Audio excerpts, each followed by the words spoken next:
The year was 1887, and the prairie was a lonely place, but it was about to get a whole lot lonelier for the folks in Dry Creek. Out on the edge of town, in a shack that leaned against the wind like a tired old man, lived Ezekiel Hart. Zeke. To the town, he was a ghost. A 46-year-old cowboy with silver in his hair and dust in his soul. They said he was too poor, too quiet, too haunted to ever find a wife. They weren't wrong about him being haunted, but they had no idea what ghosts he was running from. Every morning he'd stare at his reflection in the horse trough, a man carved out of wind and disappointment. He'd never been chosen, not once, and that kind of rejection leaves a scar no one can see. He imagined a life he could never have, a hand on his arm, a voice humming by the fire. But when the sun came up, the silence was always there to greet him. He was a man who had forgotten how to hope. Then there was Clara Mae Dawson. At 41, she was a widow. Her husband had been taken by a fever 3 winters back, leaving her with nothing but his debts and the town's pity. Pity that quickly turned to poison. They called her the barren widow, a cursed woman. When she walked through town, mothers pulled their children away. Men looked right through her. She was invisible, worthless. She lived on scraps, mending clothes for pennies, cleaning stables for stale bread. Her only treasure was a small, cracked locket she wore around her neck. She clutched it like a prayer, a memory of a life before it had all gone wrong. It was the only thing she had left of the woman she used to be.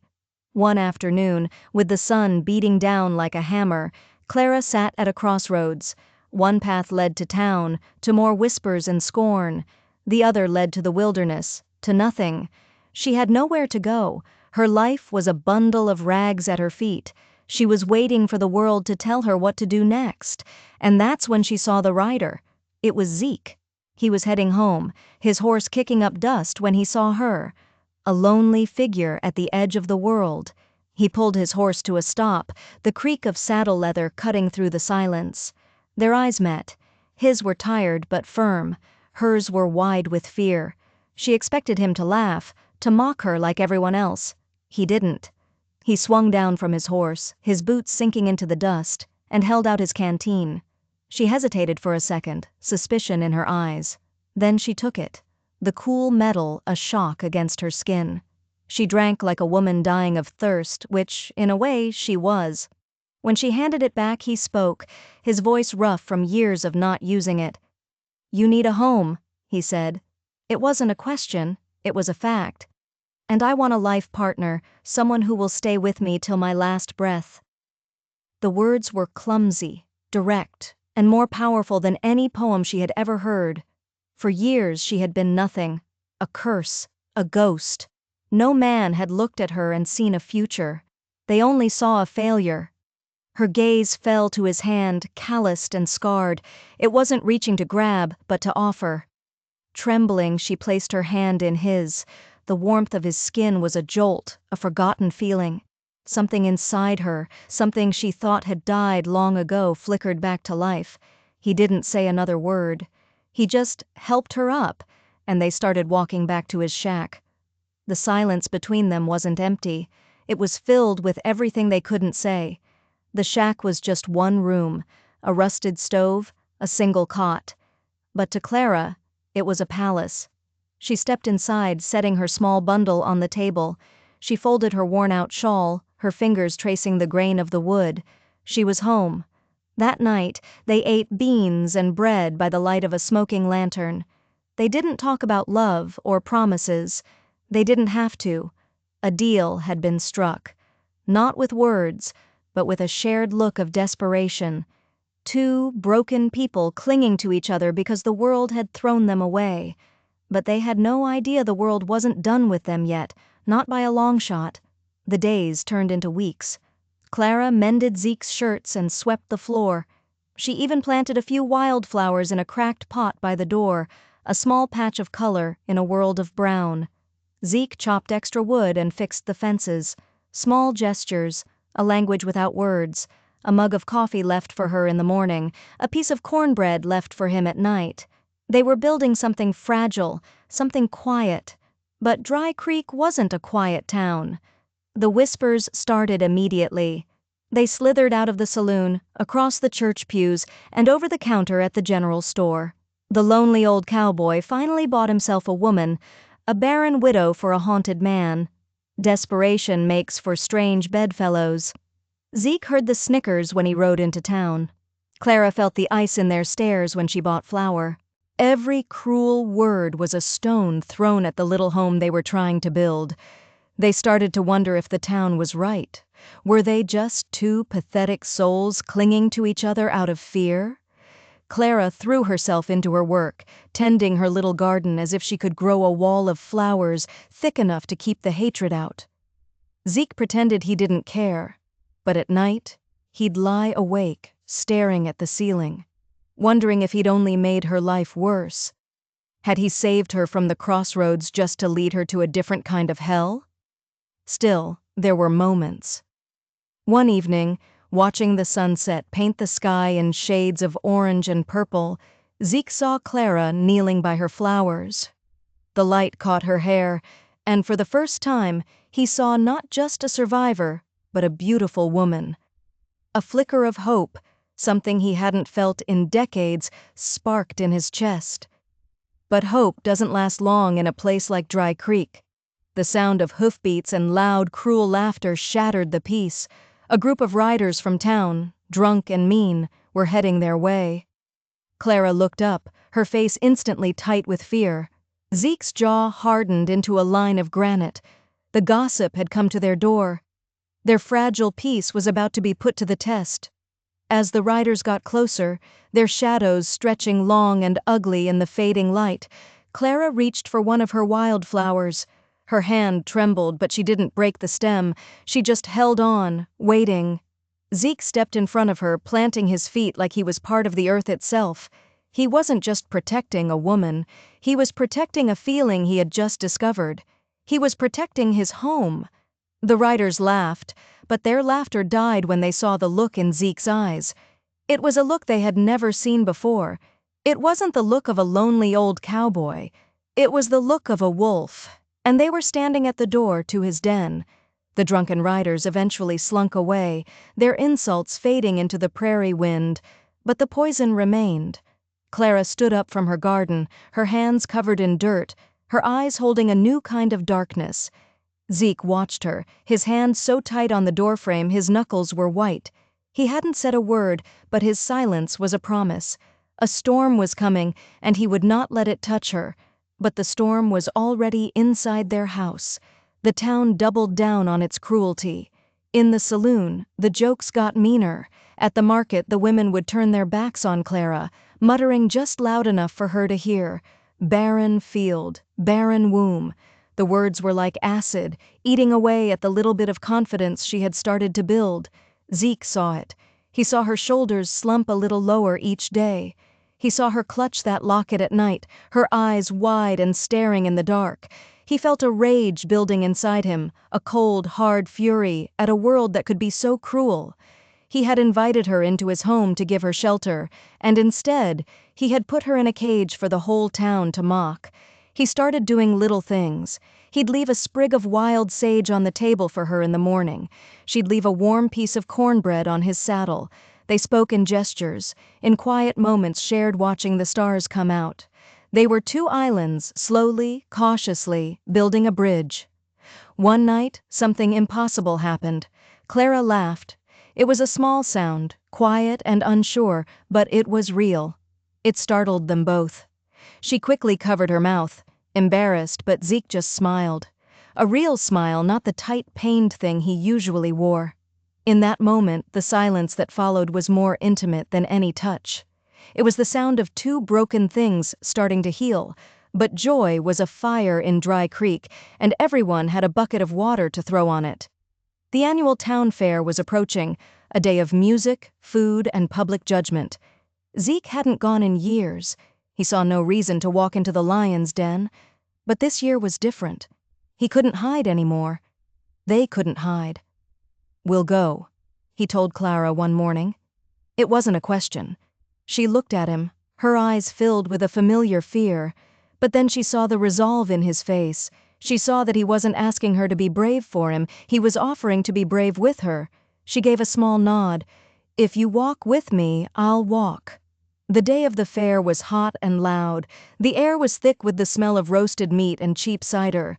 When Zeke and Clara walked into the main square, a hush fell over the crowd.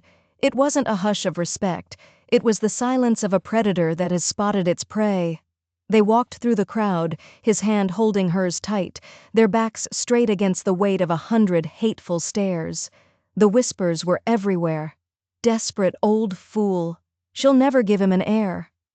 What kind of man takes a cursed woman? Clara's face burned with shame, but she lifted her chin, her eyes fixed on the horizon. Zeke's jaw was a knot of steel. For a moment, as they watched children race wooden horses, it almost felt normal. Then a voice cut through the noise, loud and ugly. It was Jedediah Smith, a fat, drunk rancher with a mean streak as wide as the prairie. He pointed a half-empty bottle of cider at them. "Hey, Hart!" he bellowed. "Couldn't find a mare that could breed, so you took in a barren mule." A wave of cruel laughter crashed over them. Clara froze. She stopped breathing. The world tilted, and all she wanted to do was run, to disappear back into the dust. But Zeke didn't let go of her hand. His grip tightened.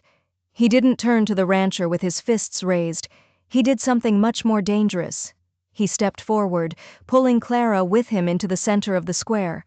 When the laughter died down, replaced by a curious silence, he spoke. His voice was low and rough, but it carried like a commandment.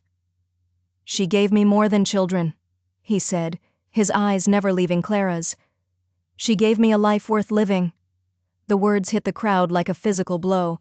Some faces softened, others hardened with contempt. Clara stared at him, her heart hammering against her ribs. In that one sentence he had wiped away years of shame.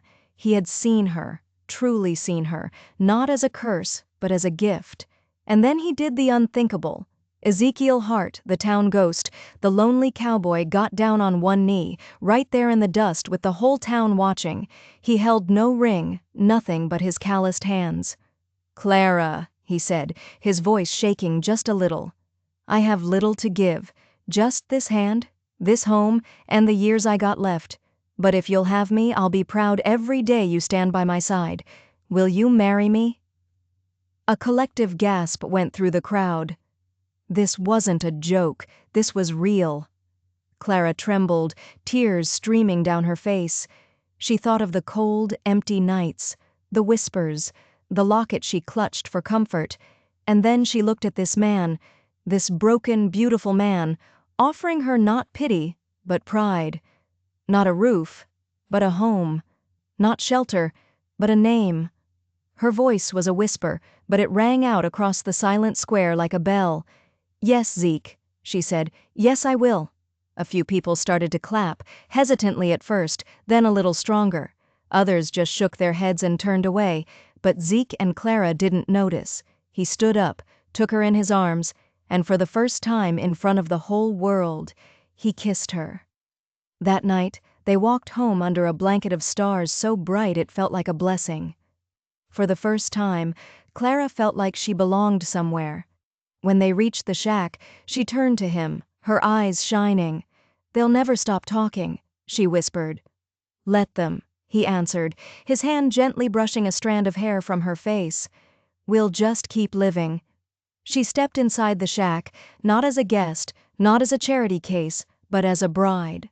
The cruel laughter of the town still echoed in the distance, a reminder that their fight was far from over. But inside the little shack, two hands held each other tight, two hearts beat as one, ready for the storm. But there was another storm coming, a secret storm, brewing inside the little cracked locket that Clara still wore around her neck. A secret that would not only change their lives, but burn Dry Creek to the ground. The wedding didn't happen in a church. There was no white dress, no music, no crowd of well-wishers. Just Zeke and Clara and the traveling preacher, a man whose eyes were more interested in the coin Zeke pressed into his palm than the vows he was reciting. To the town it was a joke, the final act in a sad, desperate play. They were wrong. It was the first act of a war. The gossip didn't stop. It festered. Jedediah Smith, the rancher who had insulted them at the fair, seemed to take their marriage as a personal offense. His ranch bordered Zeke's small plot of land, and suddenly, Zeke's fences were being cut. One of his horses turned up lame, a nasty cut on its leg that was no accident. Small things, petty things, warnings. Zeke would just patch the fence, tend to the horse, his face a mask of cold fury. Clara saw the tension in his shoulders, the way his hand would drift near the old pistol he kept on the mantelpiece. The man who had faced down a crowd with words was being pushed toward a different kind of answer. One night, they woke to the smell of smoke. A fire was raging along their fence line, the flames licking at the dry prairie grass, inching closer to their shack. Zeke grabbed a bucket and a wet blanket, his movements swift and sure, a terrifying calm in his eyes. They fought the fire for hours, side by side, beating back the flames until their arms ached and their lungs burned. They saved the shack, but the message was clear. This was an escalation. Smith wasn't just trying to scare them anymore, he was trying to erase them. That night, huddled in the smoke-filled shack, Clara finally broke. She was trembling, not from the cold, but from a terror that went deeper than the fire. She clutched the locket around her neck, her knuckles white. "It's my fault," she whispered, her voice choked with tears. "This is all my fault." "No," Zeke said, his voice firm. "This is on them, on their hate." "You don't understand," she sobbed. "It's not just because of me. It's because of this." Her trembling fingers fumbled with the clasp of the locket. Zeke had always assumed it held a picture of her late husband, a memento of a happier time. He had never asked. He respected her privacy, the small corner of her past she kept locked away. But what she pulled from the locket was not a picture. It was a tiny, folded piece of paper, yellowed with age. She carefully unfolded it. It was a deed, a land grant, signed and sealed, for 100 acres of prime grazing land. The very same 100 acres that Jedediah Smith's prize cattle were now grazing on.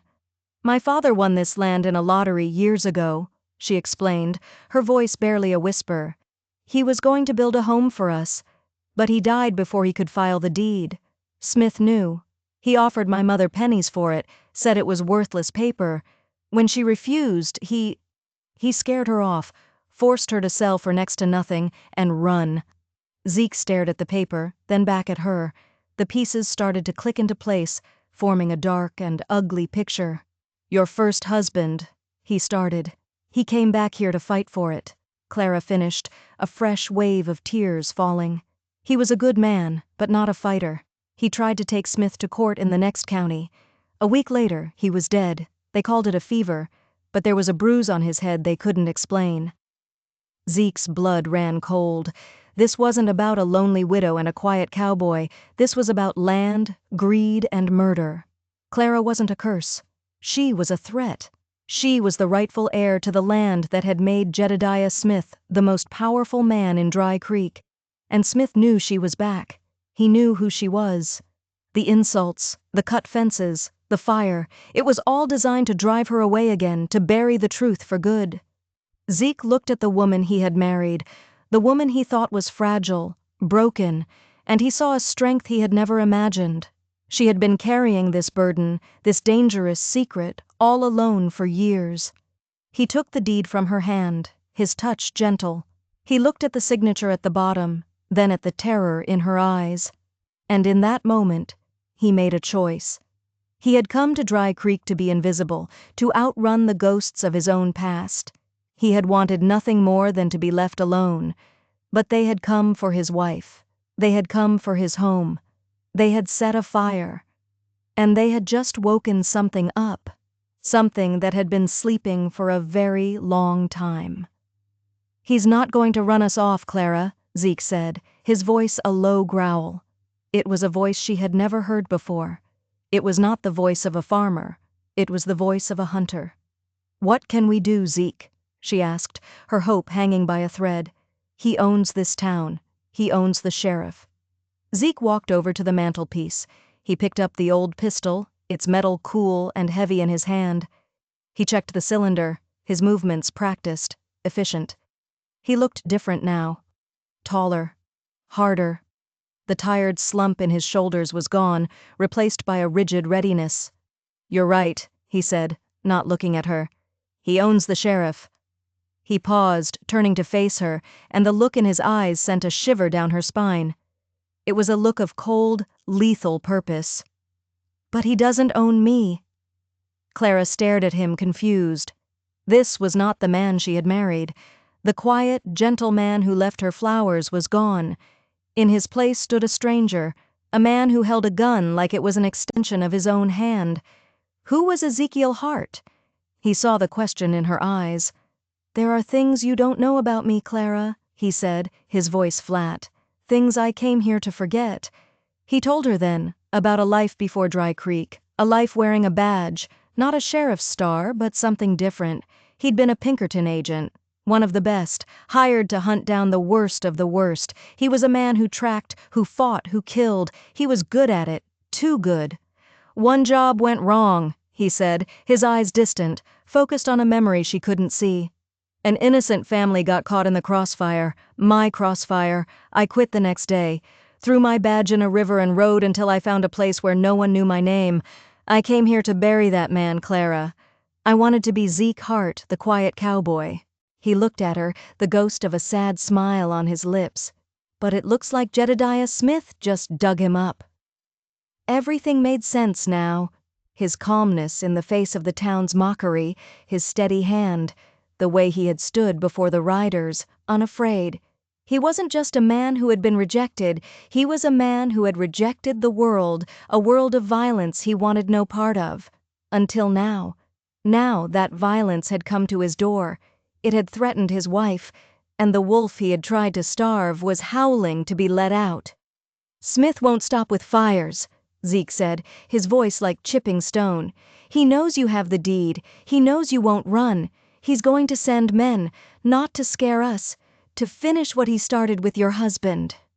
The fear that Clara had felt before was now a cold, hard knot in her stomach. But mixed with the fear was something else, a flicker of defiance. She looked at Zeke, at the man he truly was, and she wasn't afraid of him. She was grateful. For the first time, she wasn't alone in her fight. "What do we do?" she asked, her voice steady. "Tonight we prepare," Zeke said. He began to move around the small shack, not with the slow, weary gait she was used to, but with the sharp economic movements of a soldier preparing for battle. He checked the locks on the door, the latches on the windows. He pulled a rifle from beneath their cot, a weapon she never knew existed. "This shack is small, but the land is ours," he said. "He might know cattle, but I know how to fight on open ground." Clara watched him, her mind racing. He was right. This was their land, and she knew it better than anyone. She knew the dips in the terrain, the dry creek bed that offered cover, the patch of thorny brush that was nearly impassable, the land her father had dreamed of, the land her husband had died for. It wasn't just a prize, it was a battlefield, and she knew the map by heart. "There's a ravine," she said suddenly, "on the north side. It's deep. They won't expect anyone to use it for cover." Zeke looked at her, a new respect in his eyes. He saw it then, the fighter in her, the woman who had survived years of scorn and loss. He had offered her a home, but she was the one who was going to show him how to defend it. "Good," he nodded. "That's where we'll make our stand." They worked through the night, a silent, determined team. He cleaned the weapons. She gathered supplies. They were no longer two lonely outcasts. They were partners, soldiers, a two-person army waiting for the enemy to arrive. As the first hint of dawn touched the horizon, painting the sky in pale shades of gray, the prairie was silent. Too silent. The birds weren't singing, the insects weren't chirping. It was the calm before the storm. Zeke stood by the window, rifle in hand. Clara stood beside him, her fear now a cold, sharp blade of adrenaline. They were outnumbered. They were outgunned. The town would not help them. They were completely, utterly alone. But they were together. And as they saw the first silhouettes of riders appear on the horizon, Zeke turned to her. "Stay behind me," he ordered. Clara shook her head, her jaw set. "I'm not hiding anymore," she said. She picked up a heavy iron skillet, the only weapon she had. "This is my home. This is my fight." Zeke looked at her, at the fire in her eyes, and he knew he hadn't just married a widow, he had married a warrior. He gave a grim smile. "All right then," he said, turning back to the window as the riders grew closer. "Let's give them hell." There were 5 of them, shadows on horseback, moving slowly, deliberately, their confidence radiating across the prairie. They weren't trying to be quiet. This wasn't a sneak attack. This was an execution. They rode as if they owned the sunrise itself, come to collect a debt from the 2 people who dared to stand in their way. "They'll try to burn us out," Zeke said, his voice low and even. "It's what I would do. Draw us into the open." "The well," Clara said, her mind racing. "They'll go for the well first. Cut off our water." Zeke nodded, a grim appreciation in his eyes. She understood strategy. "Exactly, but they have to get close to do it. The well is our kill zone." He had spent the last few hours of darkness preparing. He'd moved a heavy woodpile to create a barrier near the front door. He'd positioned the spare water barrels by the windows, not just for drinking, but to douse any flames that got too close. The little shack, once a symbol of his loneliness, had been transformed into a fortress. The riders split up, just as Zeke predicted. 2 circled around the back, while the other 3, including Jedediah Smith himself, dismounted near the front gate. They moved with a lazy arrogance, like this was just another chore before breakfast. "Heart!" Smith bellowed, his voice thick with whiskey and rage. "You've got something that belongs to me. Send the woman out with the deed, and I'll let you ride away from here with your life." Zeke didn't answer. He just raised his rifle, resting the barrel on the windowsill. He wasn't aiming at Smith. He was aiming at the rope on the well bucket. He took a breath, let it out slowly, and squeezed the trigger. The shot cracked through the morning air, impossibly loud. The rope on the well snapped, and the bucket went clattering down into the darkness. The message was clear. There would be no negotiation. Smith let out a roar of fury. "Fine! Have it your way! Burn them out!" The 2 riders at the front spurred their horses, circling the shack and throwing lit torches onto the roof. But Clara was ready. She climbed onto a stool, pushing open a small hatch in the ceiling Zeke had made years ago to patch leaks. With a strength born of desperation, she heaved the water barrels over, dousing the flames before they could catch on the dry wood. From below, she heard the roar of Zeke's rifle, followed by a scream of pain from outside. He had taken down one of the riders. The fight had begun. Gunfire erupted from all sides. Bullets tore through the thin walls of the shack, splintering wood, shattering the few jars on their shelves. Zeke moved like a phantom, firing from one window, then dropping to the floor and rolling to another, never giving them a clean target. Clara stayed low, reloading the spare pistol for him, her hands moving with a speed she didn't know she possessed. They were a team, a well-oiled machine of survival. One of Smith's men managed to get close to the back door, an axe in his hand, ready to smash it down. But he hadn't counted on Clara's garden. As he charged, his boot caught in the thorny brush she had cultivated. He stumbled, cursing, just for a moment. It was all Zeke needed. A single shot from the back window and the man fell silent. 2 down, 3 to go. "They're falling back!" Clara yelled, peering through a crack in the wall. Smith and his remaining 2 men were retreating to the cover of a rocky outcrop. "They're not retreating," Zeke growled, reloading his rifle. "They're regrouping. They know they can't take the shack. They're going to wait us out." He was right. Smith wasn't stupid. He knew they couldn't stay in that shack forever. They had limited water, limited ammunition. All he had to do was wait.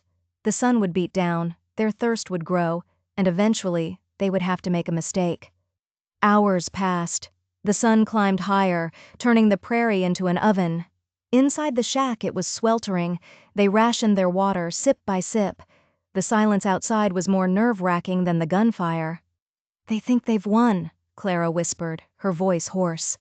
"They think we're trapped," Zeke corrected her.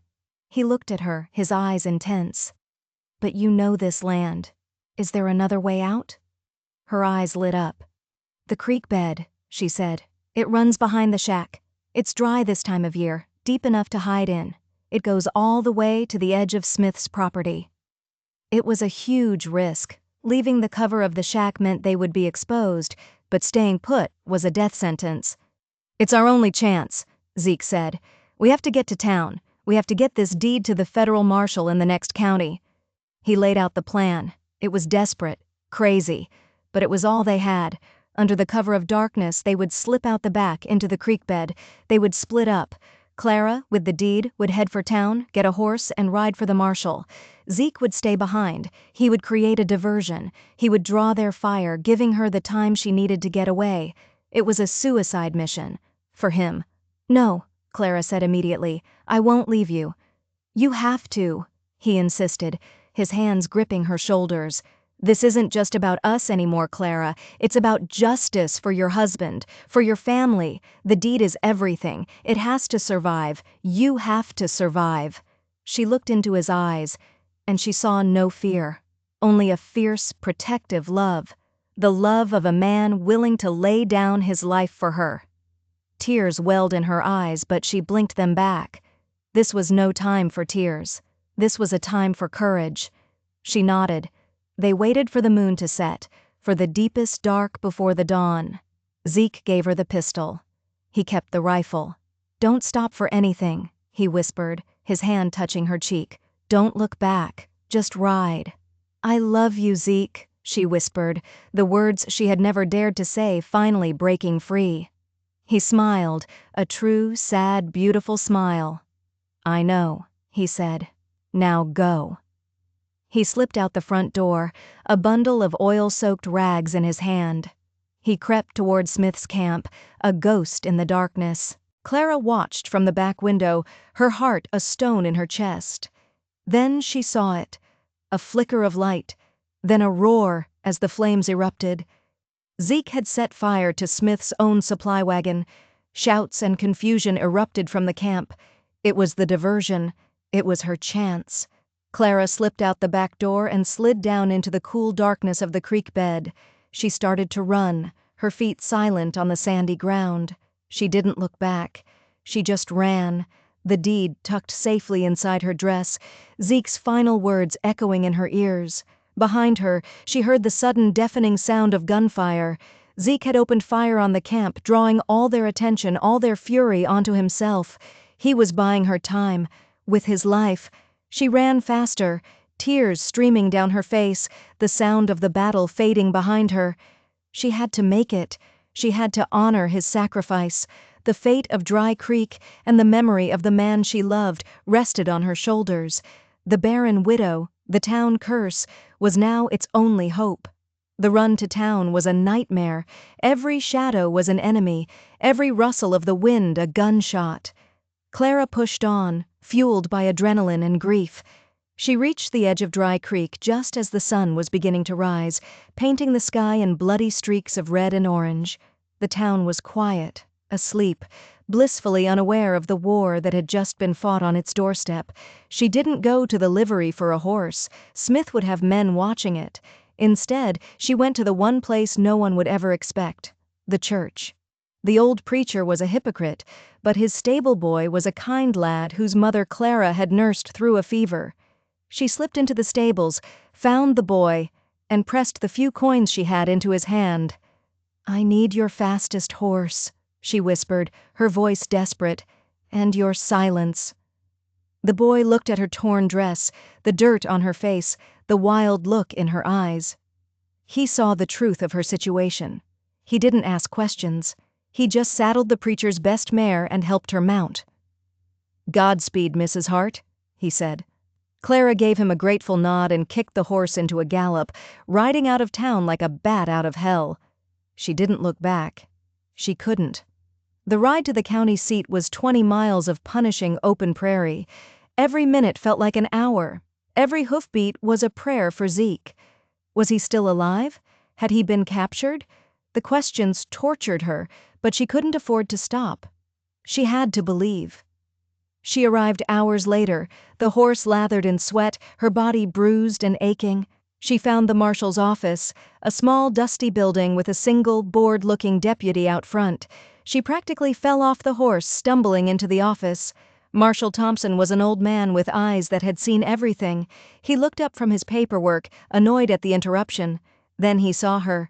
He saw the desperation, the resolve, the story of a long and terrible night written all over her.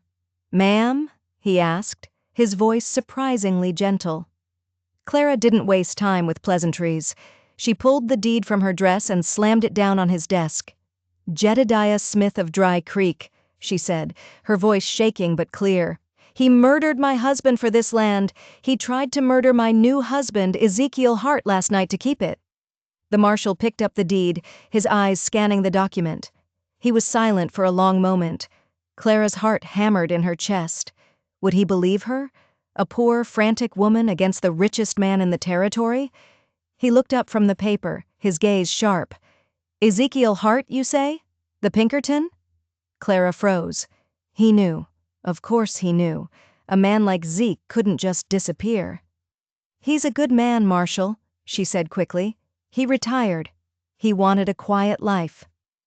"A quiet life is hard to find in this part of the country," the marshal said, a grim look on his face. He stood up, strapping on his gun belt. "And Jedediah Smith has been a thorn in my side for years. Always suspected he was crooked as a dog's hind leg, but never had proof." He tapped the deed. "Looks like I do now." He deputized 2 men on the spot. Within minutes they were riding hard for Dry Creek, Clara right alongside them. Hope, a fragile and dangerous thing, began to bloom in her chest. Maybe they weren't too late. Maybe Zeke was still holding on. They arrived back at the shack to a scene of utter devastation. Smith's supply wagon was a smoldering ruin. The bodies of his men were still where they had fallen. But of Smith and Zeke, there was no sign. A cold dread washed over Clara. Had Smith taken him? Then she saw it.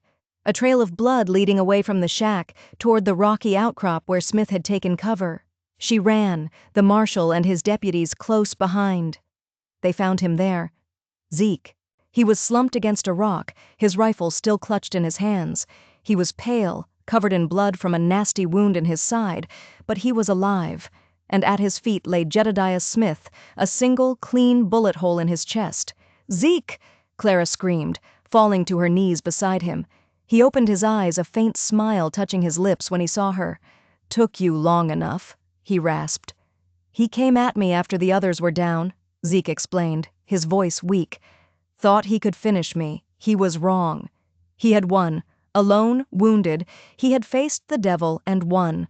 The marshal and his deputies arrested the last of Smith's men, who had surrendered without a fight. They tended to Zeke's wound, a deep gash that would leave a nasty scar, but wouldn't kill him. The reign of Jedediah Smith was over. News travels fast in a small town. By the time the marshal brought Smith's body back to Dry Creek, the story was already spreading like wildfire. The story of the barren widow who wasn't cursed, but was the rightful heir to the town's biggest ranch. The story of the quiet, haunted cowboy who wasn't a ghost, but a hero. A legendary lawman who had taken down a tyrant. The town was in shock. The people who had whispered and sneered, who had mocked and tormented them, now looked at Zeke and Clara with a mixture of fear and awe. They had misjudged them. They had underestimated them. They had backed the wrong horse, and now they had to face the consequences. Zeke and Clara didn't press their advantage. They didn't seek revenge. They had what they wanted: justice, and each other. Clara filed the deed. The land, her family's land, was finally hers, theirs. The small, leaning shack was still their home, but now it overlooked 100 acres of promise. The town started to change. Some people left, unable to face the new reality, but others stayed. They started to treat Clara with respect. They called her Mrs. Hart. They would nod to Zeke in the street. It wasn't friendship, not yet, but it was a start. The cruelty that had defined Dry Creek had been broken by the courage of 2 people who refused to be broken. One evening, months later, Zeke and Clara stood on their porch, watching the sunset. Zeke's arm was around her, his side still tender, but healing. Clara leaned against him, her hand resting on the small swell of her belly. The barren widow was barren no more. The land wasn't the only thing that was fertile. "They say love can't grow in a place like this," Clara said softly, watching the wildflowers she had planted dance in the evening breeze. Zeke pulled her closer. "They were wrong about a lot of things," he said. They had faced down hatred, greed, and violence. They had taken on a corrupt town and won. They had found justice in a lawless land, and love in a world that had only ever shown them cruelty. They were not the ghosts of Dry Creek anymore. They were its heart, its soul. And their story, a story of two outcasts who saved each other and then saved a town, would be whispered on the prairie wind for generations. They built a life on that land, a life of peace, hard work, and a love that was stronger than any storm. They proved that even in the harshest soil, something beautiful can grow. If you were moved by the story of Zeke and Clara's fight for justice, don't forget to hit that subscribe button. Because out here in the dust of the past, there are always more stories of courage waiting to be told.